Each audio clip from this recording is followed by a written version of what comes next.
She put pot on the gas. He was about to pour oil into the pan when he came in.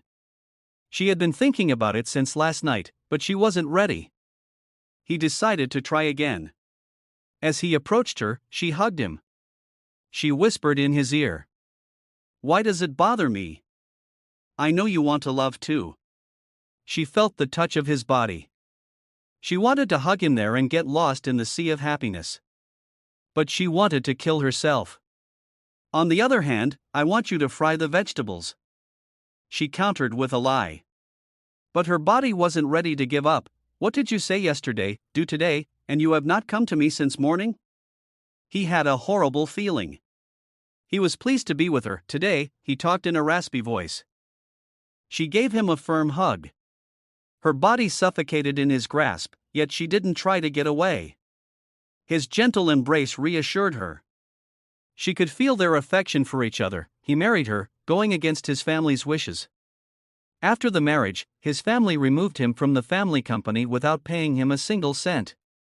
But he didn't give up. Instead, he started another business right under his family's nose. He has also found success in it. She expected their relationship to be challenged by the eviction. He would despise her because she had deprived him of his property. However, things turned out to be the opposite. He had a stronger feeling for her. He never put the blame on her.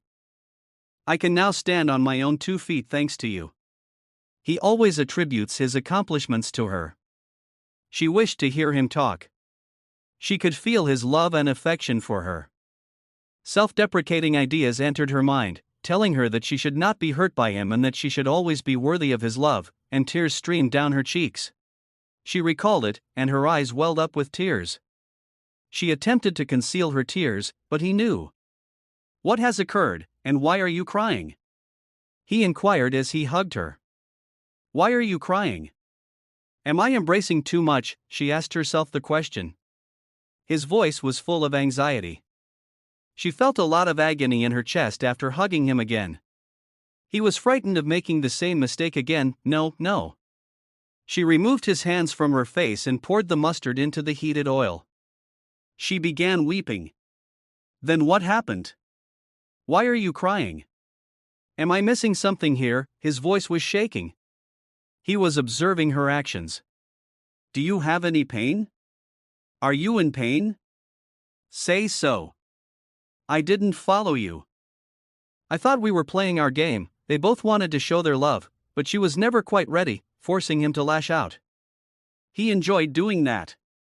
He assumed it was still happening. When he saw her weeping, he knew something was wrong. "No, no. It is not your fault, it is mine." She gazed at him, confused. "What say you?" She was weeping, blaming herself. This has occurred to him previously. He was wondering what she was going to say. That explains why he was unhappy. "I adore you so much." She wouldn't look at him. "Fried onions with garlic and oil."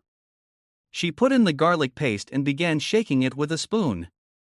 However, she could not resist the temptation. "But I do not think I love you that much." She started to weep. He expected her to say something. He turned to face her and met her gaze. "Remain quiet. Do not tell me how many times I told you. Love is not important. It can never be quantified." She repeatedly hugged him. She wept in his arms for a little period. Her thinking gradually became calmer. Then she quickly released herself from his grasp and tossed the chopped onion in the oil to roast. She stirred onions with a spoon. "Why are you injuring yourself? We both adore one another. I haven't got much less than you, don't you think so?" She spoke. The onion had become brown. It was sprawled out throughout the kitchen. "You love me, I know, yet you mistrust yourself." Was he correct to say that? She frequently thought that his affection was less than hers. She felt she knew the solution. However, she refused to confess it. "I do not believe I am enough for you." She said it regardless, seasoned the sautéed onions with salt and pepper.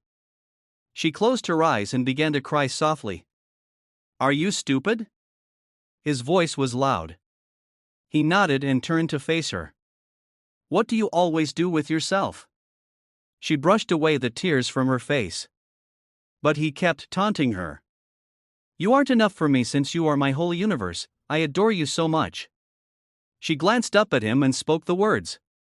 When she heard those words, tears welled up in her eyes once more, but they were tears of gladness. I love you, too, she said, drawing him closer. I really need you. She spoke into his ear right now, her chest thumping. It was the button on her remote control. His emotions ran high. Could you please provide me with what I need? She murmured in his ear in a soft voice. Yes, he answered. She said immediately, yes. Please proceed immediately. His heart was racing quickly. She experienced a strange sensation. It was an unfamiliar sensation for her. He too had a distinct point of view. Today's mood was not the same. Their hearts were racing rapidly. Both hands were moving at the same pace. He couldn't handle it any longer. We started off by talking to each other. Please respect each other's sentiments. They understood each other. Sometimes we strive to comprehend each other. We instantly learned to appreciate one another's emotions. Her eyes had a distinct glow to them. She was quite eager now. We made an instant decision to respect each other's sentiments. They were both experiencing strong emotions. We started off by talking to one another. Respect each other's emotions. They had a mutual understanding. I adore you now and always. Following that, anytime we had free time, we would spend it with each other and respect each other's sentiments. The body and the mind are inextricably interwoven. They were so preoccupied with each other that they forgot about the outer world. Veggies were never cooked. There was a horrible odor coming from the home, but no one noticed it. Subscribe to the channel to hear more new love stories like this.